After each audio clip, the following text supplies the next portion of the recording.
Hello, now our accessory videos are going to concentrate on tambourine. I hope you enjoyed the cymbal videos. Go back to those and see how you can apply that into your playing. Now we'll do a couple sessions on tambourine, on the orchestra style of tambourine playing. Just as I started the cymbal videos, I'm going to start the tambourine videos with a brief overview of my concept of universal percussion principles. And it's those 4 issues that I think about as I approach every instrument: grip, lever, stroke, and playing spot. So here I come to the tambourine for this instance, and I'm going to try to figure what the grip is about. Now this is kind of odd. I'm not holding a stick. So in this case, I'm going to hold the instrument, and my playing hand, it could be the right, it could be the left, is going to be the stick or the implement. So there's some grip issues involved there. I'm going to think about the lever I'm going to use, whether it's going to be wrist or arm. Might even use some finger. Those are the 3 levers we would use on all the other percussion instruments. We'll have to identify the playing spot. It might be anywhere from the center all the way out to the very edge. And we'll think a little bit about the stroke. Maybe not quite as critical on the timpani, marimba, and snare drum, but still, the way you strike any instrument affects the sound. So let's dig into the tambourine based on those universal percussion principles. So in this case, I'm going to grip the tambourine. Now, you can hold the tambourine in the left hand, or you can hold it in the right hand. You have to figure out 2 things. Which hand do you play better with? Do you have more dexterity in your left hand, or more dexterity in your right hand? If you're right hand dominant, you'll probably want to play with your right hand. Might do the other with left. But we also have the issue, in which I'll get into the next video, on the rolls, the shake roll. So if you choose to play with your right, that means you'll have to learn to shake with your left. And that's a harder skill to learn in your non-dominant hand. Of course, I think a good approach to the percussion family is learning to use both hands to do all things. So it could be an issue that you actually practice it both ways. Could be a good way to approach this. I generally play with my right hand, which means I hold in my left hand.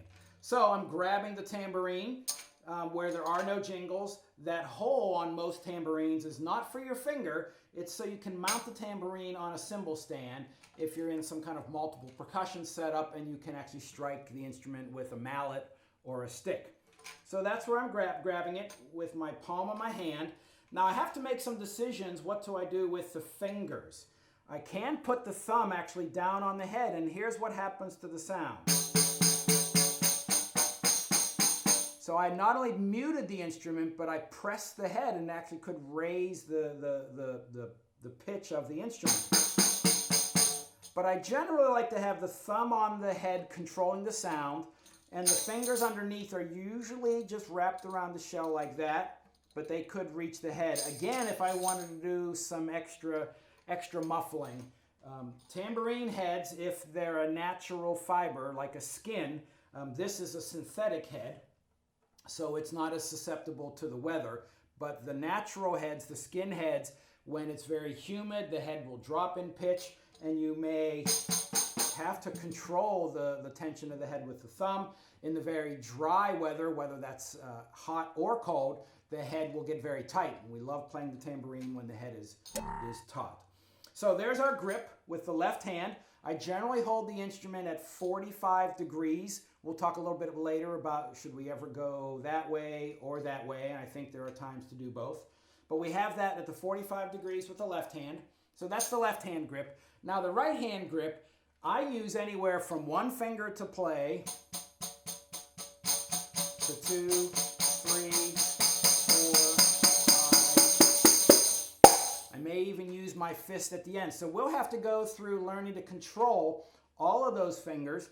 And as you could hear, essentially every time I add a finger, I would add weight and then get more sound. So there's the grip things we have to do. Again, you may switch the hands, but they both apply. As far as the lever is concerned, and I want to keep going over this because I think it's an important skill. For me, the slower the strokes, generally the larger lever that I would use. So if I'm on the drum pad playing strokes like this, I'm most comfortable using a lot of arm.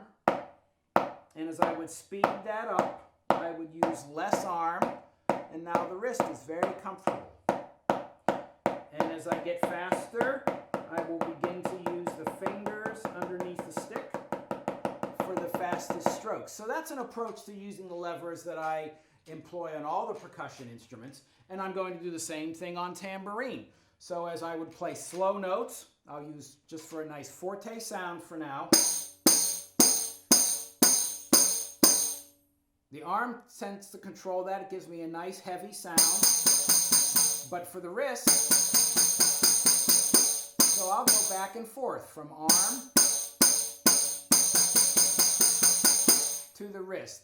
So it's really important that you have all the levers available to use them at any time. For the playing spot, generally this is a lot like a snare drum. I will play very softly out near the edge of the tambourine, right on the wood shell for very soft. I really don't want much of a drum. If I go to the center, that's the sound I get. And actually, if I play too softly, I won't get any jingles at all. But as I go to the edge, there's a nice, soft, crisp tambourine sound of just the shell vibrating the jingles. And so that's what I want to do for the playing spot. And as I get louder, I'll go in towards the center. So very center to very edge are the available playing spots. I spoke a little bit a few minutes ago about the tilt of the instrument. Generally about a 45-degree angle. This is an instrument we usually stand to play. And I always like to hold the instrument up so the audience can see it. When they can see it, they hear it much better.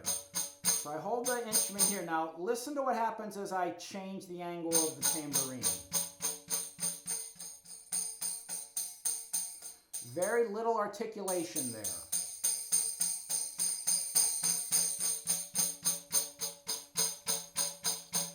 And as I flatten the instrument, I get a very dry, very articulate sound. So once you've mastered kind of the basic techniques of the tambourine, playing everything at a 45-degree angle, you could start changing the angle based on the sound you want. So those are our application of the universal percussion principles, where we have the grip, left hand, right hand, using as many fingers as you need. We have the playing spot from very edge to center. We have the lever, whether the long notes are with the arm or the faster notes are with the wrist. The only thing I didn't talk about as far as a lever is concerned, when I want to play very softly, the wrist might be too heavy. So just the finger will give us all the sound we need. And there's our basic skills to get us started on the tambourine.